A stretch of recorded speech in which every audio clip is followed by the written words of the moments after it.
Good afternoon.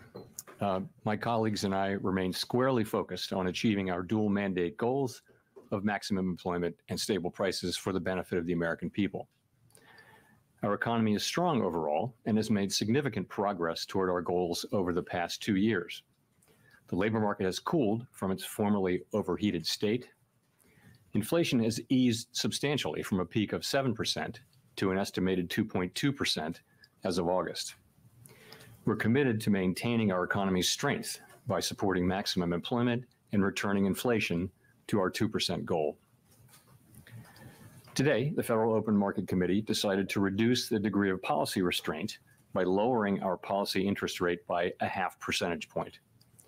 This decision reflects our growing confidence that with an appropriate recalibration of our policy stance, strength in the labor market can be maintained in a context of moderate growth and inflation moving sustainably down to 2%. We also decided to continue to reduce our securities holdings. I will have more to say about monetary policy after briefly reviewing economic developments. Recent indicators suggest that economic activity has continued to expand at a solid pace. GDP rose at an annual rate of 2.2% in the first half of the year, and available data point to a roughly similar pace of growth this quarter. Growth of consumer spending has remained resilient, and investment in equipment and intangibles has picked up from its anemic pace last year. In the housing sector, investment fell back in the second quarter after rising strongly in the first. Improving supply conditions have supported resilient demand and the strong performance of the U.S. economy over the past year. In our summary of economic projections, committee participants generally expect GDP growth to remain solid, with a median projection of 2% over the next few years. In the labor market, conditions have continued to cool. Payroll job gains averaged 116,000 per month over the past 3 months, a notable step down from the pace seen earlier in the year. The unemployment rate has moved up but remains low at 4.2%. Nominal wage growth has eased over the past year, and the jobs to workers gap has narrowed.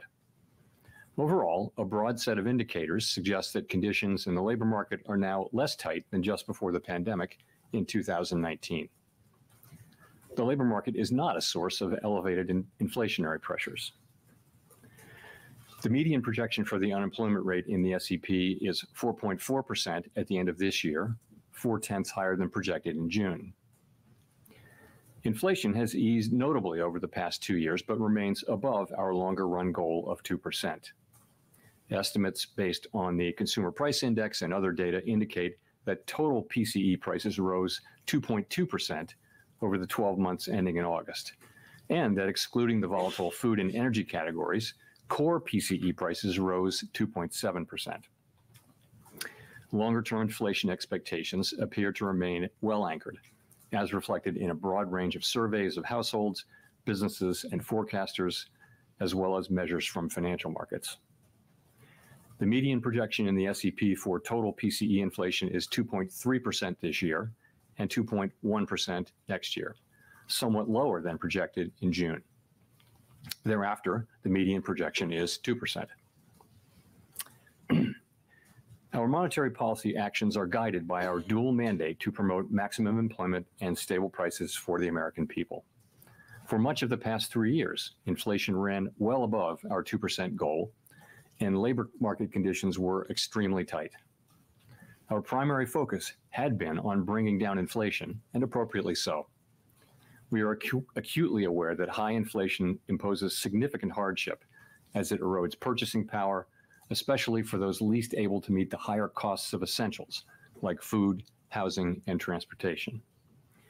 Our restrictive monetary policy has helped restore the balance between aggregate supply and demand, easing inflationary pressures and ensuring that inflation expectations remain well anchored. Our patient approach over the past year has paid dividends. Inflation is now much closer to our objective, and we have gained greater confidence that inflation is moving sustainably toward 2%. As inflation has declined and the labor market has cooled, the upside risks to inflation have diminished and the downside risks to employment have increased. We now see the risks to achieving our employment and inflation goals as roughly in balance. And we are attentive to the risks to both sides of our dual mandate. In light of the progress on inflation and the balance of risks, at today's meeting, the committee decided to lower the target range for the federal funds rate by a half percentage point to 4.75% to 5%. This recalibration of our policy stance will help maintain the strength of the economy and the labor market, and will continue to enable further progress on inflation as we begin the process of moving toward a more neutral stance. We are not on any preset course. We will continue to make our decisions meeting by meeting. We know that reducing policy restraint too quickly could hinder progress on inflation. At the same time, reducing restraint too slowly could unduly weaken economic activity and employment. In considering additional adjustments to the target range for the federal funds rate, the committee will carefully assess incoming data, the evolving outlook, and the balance of risks. In our SEP, FOMC participants wrote down their individual assessments of an appropriate path for the federal funds rate based on what each participant judges to be the most likely scenario going forward. If the economy evolves as expected, the median participant projects that the appropriate level of the federal funds rate will be 4.4% at the end of this year and 3.4% at the end of 2025. These median projections are lower than in June, consistent with the projections for lower inflation and higher unemployment, as well as the changed balance of risks. These projections, however, are not a committee plan or decision. As the economy evolves, monetary policy will adjust in order to best promote our maximum employment and price stability goals. If the economy remains solid and inflation persists, we can dial back policy restraint more slowly. If the labor market were to weaken unexpectedly or inflation were to fall more quickly than anticipated, we are prepared to respond. Policy is well positioned to deal with the risks and uncertainties that we face in pursuing both sides of our dual mandate. The Fed has been assigned two goals for monetary policy: maximum employment and stable prices. We remain committed to supporting maximum employment, bringing inflation back down to our 2% goal, and keeping longer-term inflation expectations well anchored. Our success in delivering on these goals matters to all Americans. We understand that our actions affect communities, families, and businesses across the country. Everything we do is in service to our public mission. We at the Fed will do everything we can to achieve our maximum employment and price stability goals. Thank you. I look forward to your questions. Steve Leisman, CNBC. Thank you, Mr. Chairman, for taking our questions. In July, you said you weren't necessarily thinking about a 50. You didn't want to be specific, but you said you were thinking about a 50. The inflation data last week came out a little firmer than expected. Retail was strong, third quarter GDP running 3%. So what changed and made the committee go 50? And how do you respond to the concerns that perhaps it shows the Fed is more concerned about the labor market? And I guess, should we expect more 50s in the months ahead? And based on what should we make that call? Thank you. So, okay, a lot of questions in there. Let me jump in. Since the last meeting, we have had a lot of data come in. We've had the two employment reports, July and August. We've also had two inflation reports, including one that came in during blackout. We had the QCEW report, which suggests that suggests that the payroll report numbers that we're getting may be artificially high and will be revised down. You know that. We've also seen anecdotal data like the Beige Book. And so we took all of those and we went into blackout and we thought about what to do, and we concluded that this was the right thing for the economy, for the people that we serve, and that's how we made our decision. So that's one question. What was the second and third? How do we make the? Sorry, thank you, sir. How do we figure out in the months ahead? Is there another 25 or 50 coming in? Based on what shall we make that call? Thank you. Sure. So, a couple things. A good place to start is the SEP. But let me start with what I said, which was that we're going to be making decisions meeting by meeting, based on the incoming data, the evolving outlook, the balance of risks. If you look at the SEP, you'll see that it's a process of recalibrating our policy stance away from where we had it a year ago when inflation was high and unemployment low, to a place that's more appropriate given where we are now and where we expect to be. And that process will take place over time. There's nothing in the SEP that suggests the committee is in a rush to get this done. This process evolves over time. Of course, that's a projection. That's a baseline projection. We know, as I mentioned in my remarks, that the actual things that we do will depend on the way the economy evolves. We can go quicker if that's appropriate. We can go slower if that's appropriate. We can pause if that's appropriate. But that's what we were contemplating. Again, I would point you to the SEP as just an assessment of where of what the committee is thinking today, what the individual members rather of the committee are thinking today, assuming that their particular forecasts are realized. Go ahead, Chris. Hi, Chris Rugaber at Associated Press. Thank you. The projections show that the Fed officials expect the Fed funds rate to still be above their estimate of long-run neutral by the end of next year. So does that suggest you see rates as restrictive for that entire period? Does that threaten the weakening of the job market that you said you'd like to avoid? Or does it suggest that maybe people see the short-run neutral as a little bit higher? Thank you. I think the way I would really characterize it is this. I think people write down their estimate, individuals do. I think every single person on the committee, if you ask them what's your level of certainty around that, they would say there's a wide range where that could fall. So I think we don't know. There are model-based approaches and empirically based approaches that estimate what the neutral rate will be at any given time. But realistically, we know it by its works.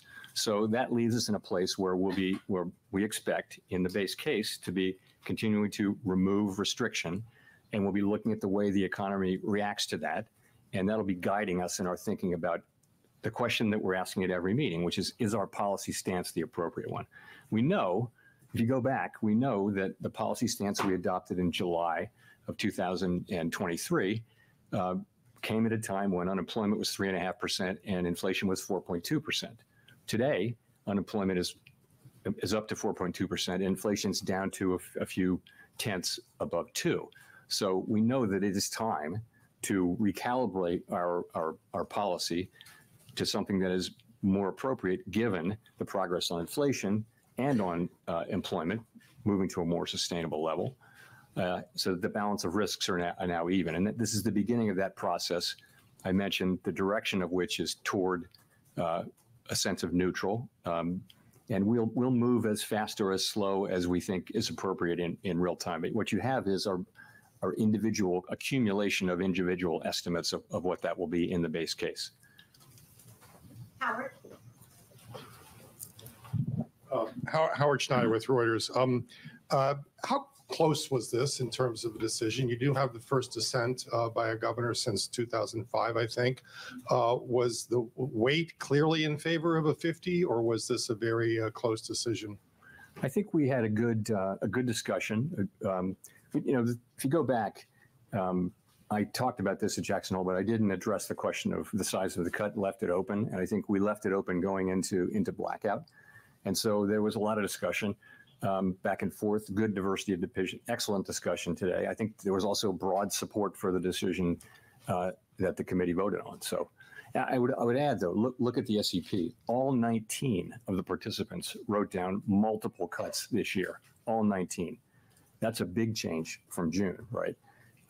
7 of them wrote down 3 or more, 17 of the 19 wrote down 3 or more cuts, and 10 of the 19 wrote down 4 or more cuts. So, there is a dissent and there's a range of views, but there's actually a lot of common ground as well. Follow up to that, now that this is in the books, can you give us some guidance as sort of follow up to Steve on the pacing here? Would you expect this to be running every other meeting once we get into next year? Yeah, we're gonna take it meeting by meeting. As I mentioned, there's no sense that the committee feels it's in a rush to do this. We made a good, strong start to this, and that's really, frankly, a sign of our confidence. Confidence that inflation is coming down toward 2% on a sustainable basis. That gives us the ability. We can, make a good, strong start, but. And I'm very pleased that we did. To me, the logic of this, both from an economic standpoint and also from a risk management standpoint, was clear. But I think we're going to go carefully, meeting by meeting, and make our decisions as we go. Gina.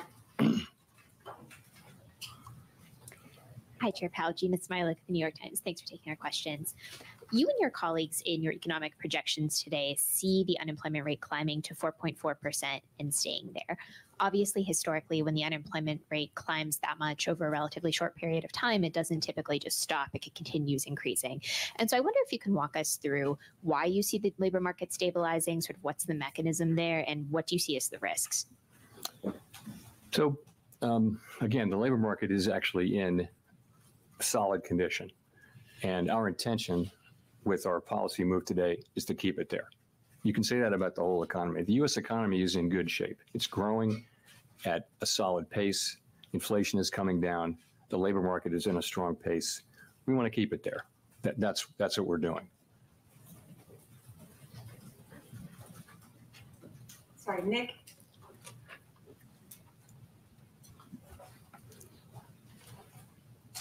Nick Timmeros of the Wall Street Journal. Chair Powell, does today's action constitute a catch-up in action given recent substantial revisions to the employment data? Or is this larger than typical rate cut a function of the elevated nominal level of the policy rate such that an accelerated cadence could be expected to continue? Okay. Multiple questions there. But so I would say we don't think we're behind. We do not think we think this is timely. But I think you can take this as a sign of our commitment not to get behind. So it's a strong move. Sorry, your other question was? Well, is this about what happened in the employment data between this meeting and the last meeting, or is this about the level of the funds rate, the high nominal level of the funds rate relative to what might be expected if you're trying to maintain equilibrium? So I think it's about, we come into this with a policy position that was put in place, as you know, I mentioned in July of 2023, which was a time of high inflation and very low unemployment. We've been very patient about reducing the policy rate. We've waited. Other central banks around the world have cut, many of them several times. We've waited, and I think that patience has really paid dividends in the form of our confidence that inflation is moving sustainably under 2%. So I think that is what enables us to take this strong move today. I do not think that anyone should look at this and say, "Oh, this is the new pace." You have to think about it in terms of the base case. Of course, what happens will happen. So in the base case, what you see is look at the SEP. You see cuts moving along. The sense of this is we're recalibrating policy down over time to a more neutral level. And we're moving at the pace that we think is appropriate given developments in the economy in the base case. The economy can develop in a way that would cause us to go faster or slower, but that's what the base case says. And if I could follow up on the balance sheet. In 2019, when you did the mid-cycle adjustment, you ceased the balance sheet runoff. With a larger cut today, should there be any signal inferred about how the committee would approach end state on the balance sheet policy? So in the current situation, reserves have really been stable. They haven't come down. So reserves are still abundant and expected to remain so for some time. As you know, the shrinkage in our balance sheet has really come out of the overnight RRP. So I think what that tells you is we're not thinking about stopping runoff because of this at all. We know that these two things can happen side by side. In a sense, they're both a form of normalization. And so for a time, you can have the balance sheet shrinking, but also be cutting rates. Colby. Thank you. Colby Smith with the Financial Times. I'm just following up on Gina's question on rising unemployment. Is it your view that this is just a function of a normalizing labor market amid improved supply? Or is there anything to suggest that something more concerning perhaps is taking place here, given that other metrics of labor demand have softened too? And I guess in direct follow-up to Gina is, why should we not expect a further deterioration in labor market conditions if policy is still restrictive? So I think what we're seeing is clearly labor market conditions have cooled off by any measure, as I talked about in Jackson Hole. And but they're still at a level. The level of those conditions is actually pretty close to what I would call maximum employment. So you're close to mandate, maybe at mandate on that. So what's driving it? Clearly, payroll job creation has moved down over the last few months, and this bears watching. Meant by many other measures, the labor market has returned to or below 2019 levels, which was a very good, strong labor market. But this is more sort of 2018, 17. So the labor market bears close watching, and we'll be giving it that. But ultimately, we believe, with an appropriate recalibration of our policy, that we can continue to see the economy growing, and that will support the labor market. In the meantime, if you look at the growth in economic activity data, retail sales data that we just got, second quarter GDP, all of this indicates an economy that is still growing at a solid pace. So that should also support the labor market over time. So, but again, it bears watching, and we're watching. And just on the point about starting to see rising layoffs, if that were to happen, wouldn't the committee already be too late in terms of avoiding a recession? So our plan, of course, has been to begin to recalibrate. And as you know, we're not seeing rising claims. We're not seeing rising layoffs. We're not seeing that, and we're not hearing that from companies that's something that's getting ready to happen. So we're not waiting for that, because there is thinking that the time to support the labor market is when it's strong, and not when you begin to see the layoffs. There's some lore on that. So that's the situation we're in. We have, in fact, begun the cutting cycle now, and we'll be watching, and that'll be one of the factors that we consider. Of course, we're going to look at the totality of the data as we make these decisions meeting by meeting. Michael McKee with Bloomberg TV and Radio. To follow up on that, what would constitute for you and the committee a deterioration in the labor market? You're pricing in basically by the end of next year 200 basis points of cuts just to maintain a higher unemployment rate. Would you be moving to a more preemptive monetary policy style rather than, as you did with inflation, waiting until the data gave you a signal? No, we're going to be watching all of the data, right? So if as I mentioned in my remarks, if the labor market were to slow unexpectedly, then we have the ability to react to that by cutting faster. We're also going to be looking at our other mandate, though. We have greater confidence now that inflation is moving down to 2%, but at the same time, our plan is that we will be at 2%, over time. So, and policy we think is still restrictive, so that should still be happening. I'm just curious as to how sensitive you'll be to the labor market, since you forecast we are going to see higher unemployment, and it is going to take a significant amount of monetary easing to just maintain it.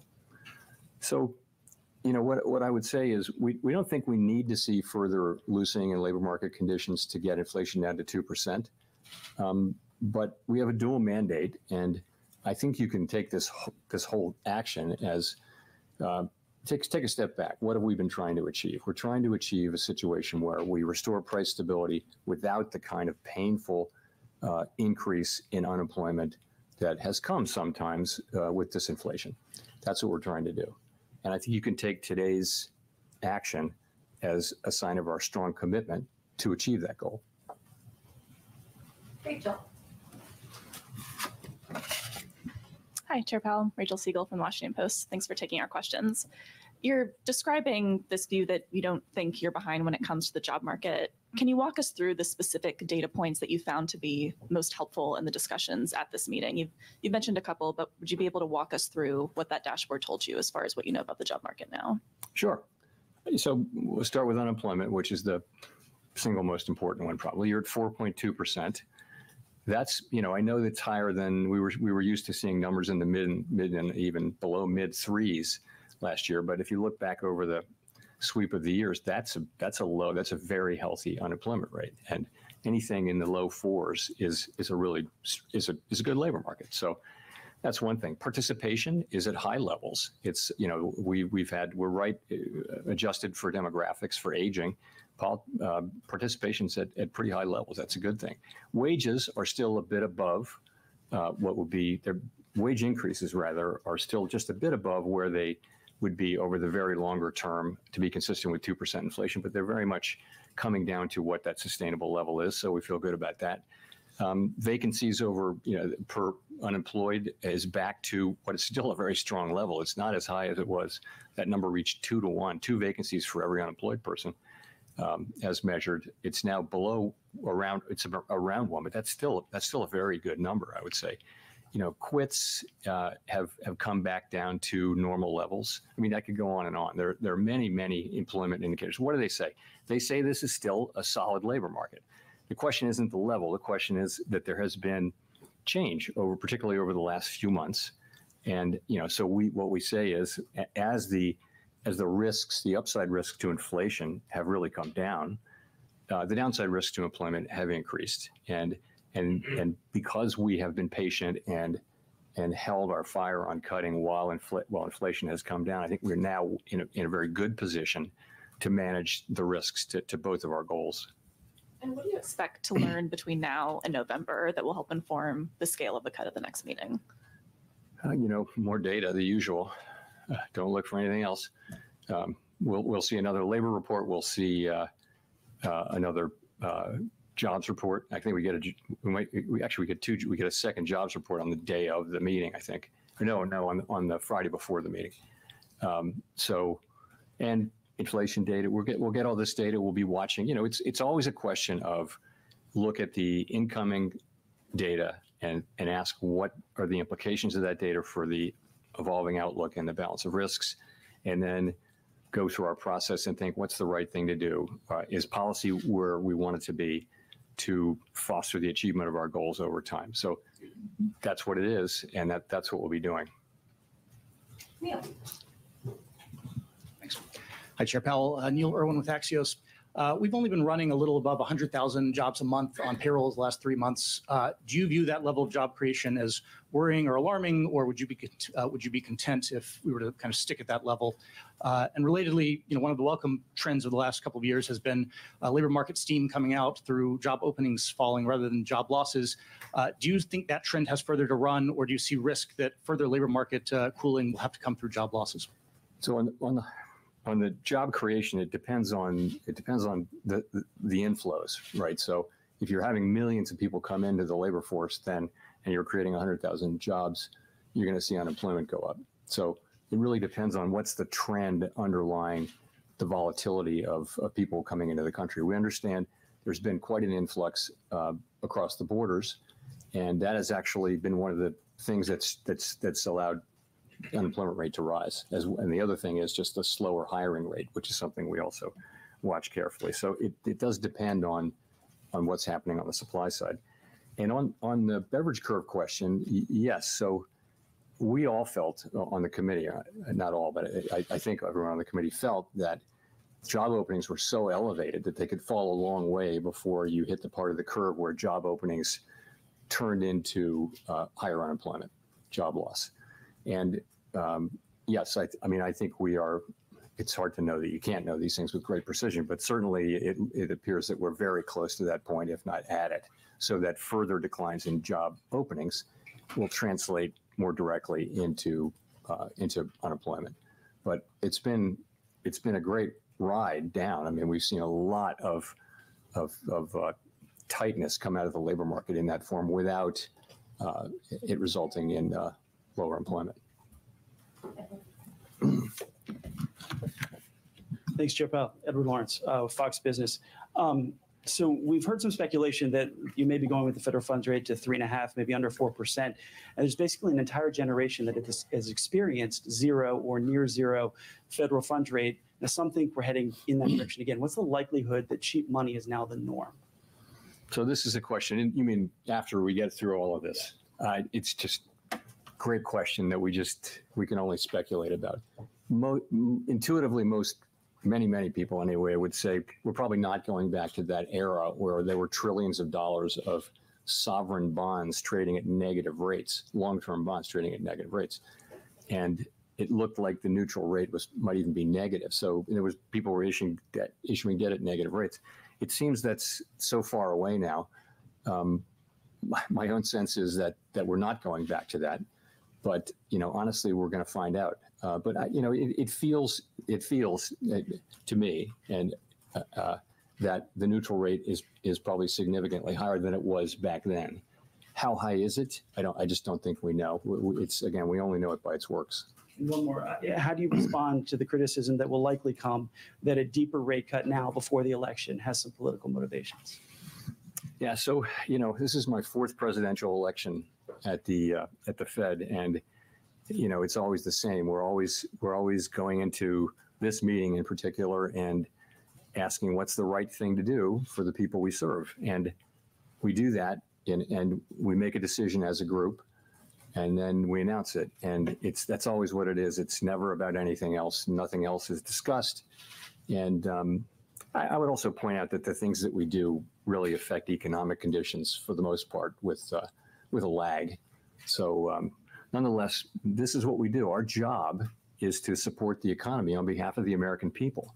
And if we get it right, this will benefit the American people significantly. So this really concentrates the mind. And, it's something we all take very, very seriously. We don't put up any other filters. I think if you start doing that, I don't know where you stop. And so we just don't do that. Jolene. Thank you, Chair Powell. I'm Jolene Kent with CBS News. My first question is, very simply, what message are you trying to send American consumers, the American people, with this unusually large rate cut? I would just say that, the U.S. economy is in a good place, and our decision today is designed to keep it there. More specifically, the economy is growing at a solid pace. Inflation is coming down closer to our 2% objective over time. And the labor market is still in solid shape. So our intention is really to maintain the strength that we currently see in the U.S. economy. And we'll do that by returning rates from their high level, which has really been the purpose of which has been to get inflation under control. We're going to move those down over time to a more normal level over time. Just a quick follow-up to that.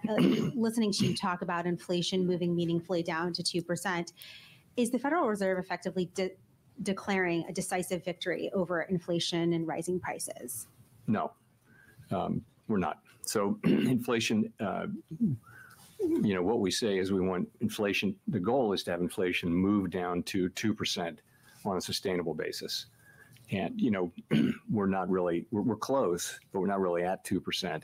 And I think we're going to want to see it be, around 2% and close to 2% for some time. But we're certainly not we're not saying mission accomplished or anything like that. But I have to say, though, we're encouraged by the progress that we have made.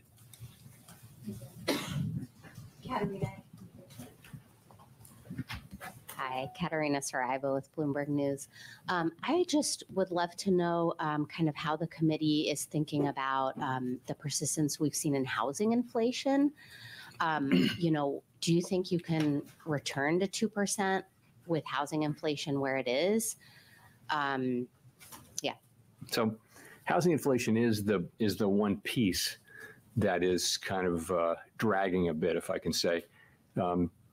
We know that market rents are doing what we would want them to do, which is to be moving up at relatively low levels, but they're not rolling over. The leases that are rolling over are not coming down as much, and OER is coming in high. So, it's been slower than we expected. I think we now understand that it's going to take some time for those lower market rents to get into this, but the direction of travel is clear, and as long as market rents remain, relatively low inflation over time, that will show up. Just the time it's taking now, several years rather than just one or two cycles of annual lease renewals.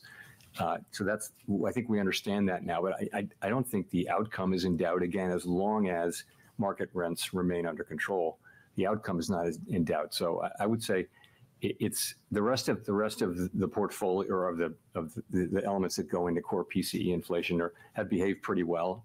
They all have some volatility.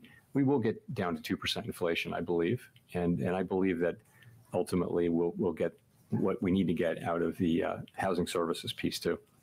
Some of your colleagues have expressed concern that with starting to cut rates, you could reignite demand in housing and see prices go up even more. What's the likelihood of that, and how would you react to that? So the housing market, it's hard to game that out. The housing market is in part frozen because of lock-in with low rates. People don't want to sell their home, so because they have a very low mortgage, it'd be quite expensive to refinance. As rates come down, people will start to move more, and that's probably beginning to happen already. But remember, when that happens, you've got a seller, but you've also got a new buyer in many cases. So it's not obvious how much additional demand that would make. I mean, the real issue with housing is that we have had and are on track to continue to have not enough housing.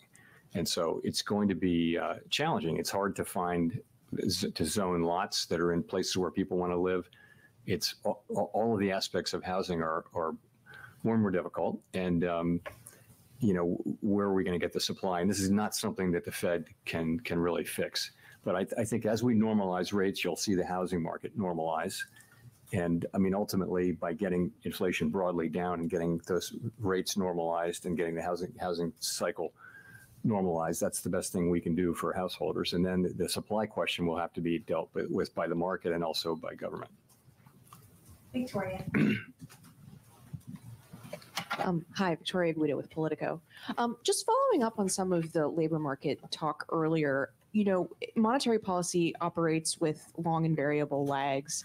And I'm wondering how much you see being able to keep the unemployment rate from raising too much comes from the fact that you're starting to act now, and that's going to give people more room to run versus just the labor market is strong. And then also, if I could, following up on Nick's question, do you see today's 50 basis point move as partially a response to the fact that you didn't cut in July, and that sort of gets you to the same place? So you're right about lags, but I would just point to the overall economy. You have an economy that is growing at a solid pace. If you look at forecasters or talk to companies, they'll say that they think 2025 should be a good year too. So there's no sense that the U.S. economy is basically fine. If you talk to market participants, I mean, business people who are actually out there doing business. So I think our move is timely. I do, and as I said, you can see our 50 basis point move as a commitment to make sure that we don't fall behind. So you're really asking about your second question. You're asking about July, and I guess if you ask, if we'd gotten the July report before the meeting, would we have cut? We might well have. We didn't make that decision, but we might well have. I think that's not, that doesn't really answer the question that we ask ourselves, which is, let's look, when at this meeting, we're looking back to the July employment report, the August employment report, the two CPI reports, one of which came, of course, during blackout, and all of the other things that I mentioned. We're looking at all of those things, and we're asking ourselves, what's the policy stance we need to move to? It's clear that we literally everyone on the committee agreed that it's time to move. It's just how fast do you go, and what do you think about the path forward? So this decision we made today had broad support on the committee, and I've discussed the path ahead. Elizabeth. Thank you, Chair Powell. Elizabeth Schulze with ABC News. Mortgage rates have already been dropping in anticipation of this announcement. How much more should borrowers expect those rates to drop over the next year? Very hard for me to say. That's from our standpoint. I can't really speak to mortgage rates. I will say, that'll depend on how the economy evolves. Our intention, though, is we think that our policy was appropriately restrictive. We think that it's time to begin the process of recalibrating it to a level that's more neutral rather than restrictive. We expect that process to take some time, as you can see in the projections that we released today. And if things work out according to that forecast, other rates in the economy will come down as well. However, the rate at which those things happen will really depend on how the economy performs. We can't look a year ahead and know what the economy is going to be doing. What's your message to households who are frustrated that home prices have still stayed so high as rates have been high? What do you say to those households? Well, what I can say to the public is that we had we had a burst of inflation. Many other countries around the world had a similar burst of inflation. And when that happens, part of the answer is that we raise interest rates in order to cool the economy off, in order to reduce inflationary pressures. It's not something that people experience as pleasant, but at the end, what you get is low inflation restored, price stability restored. And a good definition of price stability is that people in their daily decisions, they're not thinking about inflation anymore. That's where everyone wants to be, is back to what's inflation. We just keep it low, keep it stable.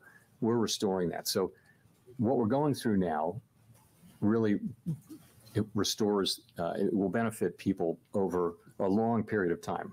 Price stability benefits everybody over a long period of time just by virtue of the fact that they don't have to deal with inflation. So that's what's been going on. And I think we've made real progress. We don't tell people how to think about the economy, of course. And of course, people are experiencing high prices as opposed to high inflation. And we understand that's painful. Greg.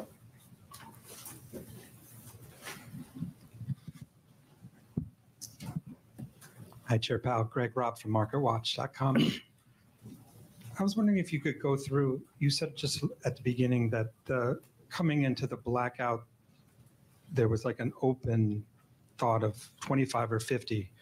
The Fed could move either 25 or 50. I would sort of argue that when we had those two last speeches by Governor Waller and New York Fed President John Williams, that they were sort of saying that maybe a gradual approach was going to win the day.